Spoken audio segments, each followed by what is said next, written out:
Jeg har en vision, og den går ud på, at jeg tror på change by design.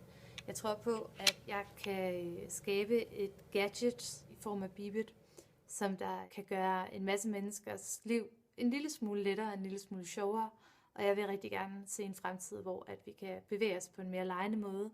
En fremtid, hvor at tingene bliver lidt mere enkle, og at vi har nogle smarte ting, som der også får os til at føle, at vi lever i fremtiden. Det, der gør, at jeg kan blive ved med at være optimistisk omkring Bibit og ved at arbejde på den her måde, det er, at vi har et fredagsritual, og så sidder vi simpelthen bare og gennemgår,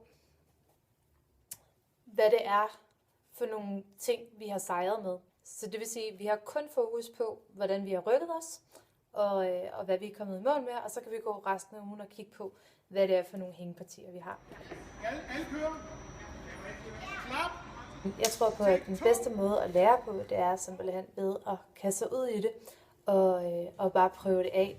Vi har jo en plan, som vi forsøger at efterleve, og den indeholder jo både en masse ting, som vi ordner in-house, og så har vi fundet nogle eksterne samarbejdspartnere.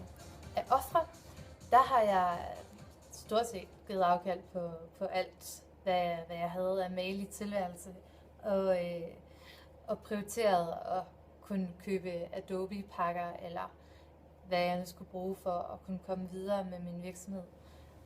Så inklusiv råderetten over min egen bolig. Jeg ved godt, hvad det er for nogle ofre, man skal bringe, og jeg ved også godt, det er noget, jeg kommer til at fortsætte med. At det er det, jeg er gået ind til.